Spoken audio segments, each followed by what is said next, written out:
Assalamualaikum warahmatullahi wabarakatuh. Saya Delani Ananda dari kelas 195A28 akan menjelaskan tentang analisa sistem penjualan boneka pada toko rumah boneka. Boneka adalah salah satu karya seni yang berupa macam-macam bentuk, dapat seperti manusia, tokoh kartun, bantal, dan lain sebagainya. Boneka merupakan salah satu pilihan yang banyak digemari orang untuk menjadikan sebuah hadiah bagi orang-orang terdekat mereka karena sifatnya yang luas. Boneka sangat mudah sekali ditemukan atau diperoleh di toko-toko maupun di pusat perbelanjaan lainnya. Bentuk serta mimik wajah boneka yang variatif dan selalu berkembang setiap waktu membuat bisnis ini cukup menjanjikan. Belakangan ini banyak orang yang mencari di mana bisa mereka mendapatkan boneka sesuai dengan karakter seseorang yang mereka inginkan atau sesuai dengan gambaran ide mereka guna menciptakan sebuah boneka yang spesial atau berbeda dengan milik kebanyakan orang. Dan manfaat dan tujuannya, tujuan pembuatan analisis sistem penjualan boneka ini adalah untuk memberikan informasi tentang boneka yang dipasarkan secara detail kepada calon pembeli, sehingga mempermudah calon pembeli mendapatkan informasi yang dibutuhkan. Lebih memperkenalkan toko rumah boneka kepada semua kalangan masyarakat sehingga dapat memperluas jangkauan pemasaran dengan tujuan dapat meningkatkan penjualan. Dan manfaat dari penjualan boneka ini adalah satu, memberikan pengalaman dan pandangan penulis dalam menghadapi dunia bisnis sebagai sarana untuk menambah pengetahuan di bidang komputer. Yang kedua, dapat memberikan solusi untuk mengatasi permasalahan yang terjadi pada toko rumah boneka tersebut. Yang ketiga, dapat membantu kebutuhan pemakai user dalam memberikan data secara cepat dan update. Nah, di sini ada pengertian pelaksanaan penjualan berbasis online. Pengertian pelaksanaan penjualan berbasis online bagi banyak bisnis memilih jalur pemasaran atau penjualan yang sesuai bukanlah hal yang mudah. Hal ini karena pemasaran akan berpengaruh besar terhadap perkembangan bisnis. Oleh karena itu harus dilakukan sebaik mungkin pemasaran atau penjualan online. Dianggap mampu memperluas bisnis secara optimal dengan biaya yang jauh lebih ringan dibandingkan secara offline. Dalam hal ini, apabila konsumen mau membeli boneka atau memesannya lewat online, cukup dengan melakukan pemesanan lewat website dari komputer atau gadget. Setelah konsumen melakukan verifikasi pembayaran, tinggal menunggu barang diantar ke rumah. Pengertian daya beli masyarakat.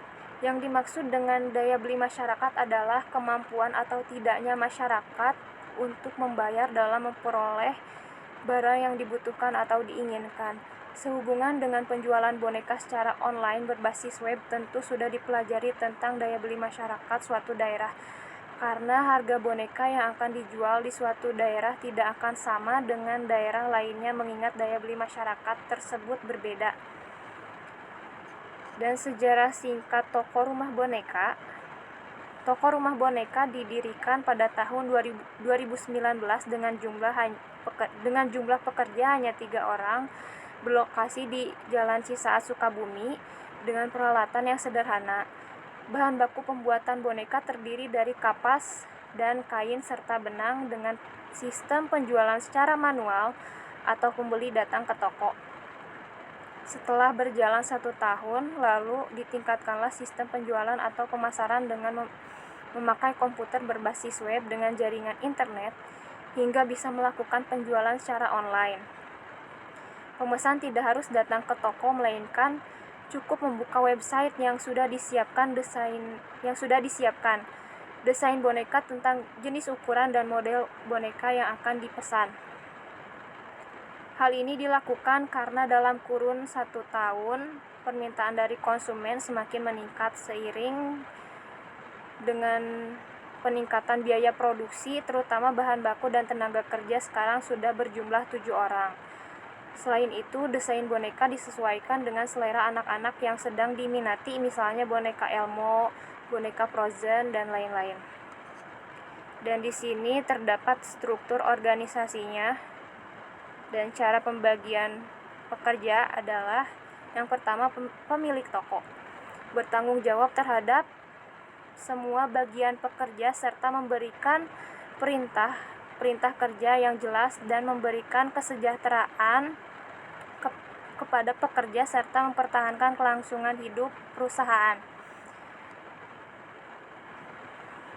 Yang kedua, perancang boneka bertanggung jawab kepada pemilik toko membuat desain dan membuat model boneka atas perintah pemilik toko. Yang ketiga, tukang jahit bertanggung jawab kepada perancang boneka dan pemilik toko atas hasil jahitan yang ia kerjakan.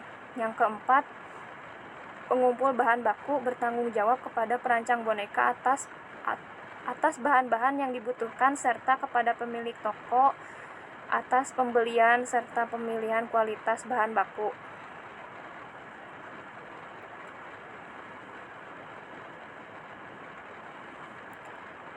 Lalu sortir barang bertugas kepada tukang jahit apakah barang yang sudah dijahit reject atau tidak serta kepada pemilik toko.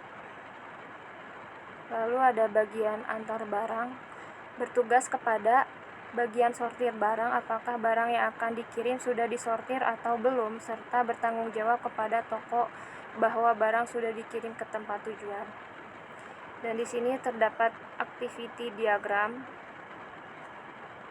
dan tahap perencanaan dan tahap perancangan. Tahap perencanaannya adalah dalam tahap perencanaan, penjual boneka perlu diadakan suatu analisa yang terdiri dari 1. Apakah boneka yang akan dijual tepat sasaran untuk kebutuhan anak-anak sebagai konsumen? Yang kedua, apakah bahan-bahan untuk pembuatan boneka mudah didapat? Yang ketiga, apakah pembelian bahan baku untuk pembuatan boneka bisa lebih murah? Yang keempat, apakah tenaga kerja untuk pembuatan boneka tersedia? Dan tahap perancangannya agar boneka yang akan dibuat dapat laku di pasaran, maka harus disesuaikan dengan selera dan keinginan anak-anak. Kemudian boneka yang dibuat harus dirancang sedemikian rupa supaya lebih cantik dan menarik sesuai dengan model yang sedang diminati. Dan strategi pemasaran. Untuk memperluas jaringan pemasaran produk boneka, Anda bisa melakukan dengan mengikuti berbagai macam pameran UKM yang sering diselenggarakan instansi pemerintah maupun swasta. Melalui kegiatan tersebut, Anda bisa mengenalkan produk-produk unggulan seperti kepada masyarakat luas, menambah jaringan bisnis, dan memperbesar peluang pasar yang dimiliki. Selanjutnya, Anda juga bisa menitipkan produk boneka yang dihasilkan ke toko-toko mainan anak, supermarket, toko aksesoris, dan gift, serta beberapa toko lainnya. Dan di sini ada analisis SWOT, yaitu strength, kekuatan. Banyak anak-anak atau kalangan remaja menyukai boneka. Konsep penawaran menggunakan media sosial dan brosur, masih kurangnya orang yang tahu, harga yang terjangkau, tempat yang mudah dikunjungi, belum memiliki website pribadi. Lalu weakness, kelemahan. Banyak persaingan di kalangan pembuat boneka. Modal untuk memulai usaha masih kurang, masih membutuhkan modal yang besar, masih belum ada brand. Dan opportunities, kesempatan. Dengan daya inovatif dan kreatif, usaha ini memiliki kesempatan besar untuk menguasai pasar dan bisnis online. Belum banyak pembuat boneka yang dapat mengukir nama pemesan yang diinginkan konsumen, memberikan lapangan pekerja bagi warga sekitar. Lalu threats, ancaman.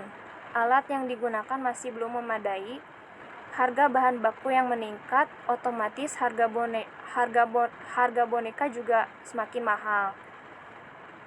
Banyak pesaing yang mengikuti konsep yang telah kita buat. Sekian presentasi dari saya. Wassalamualaikum warahmatullahi wabarakatuh.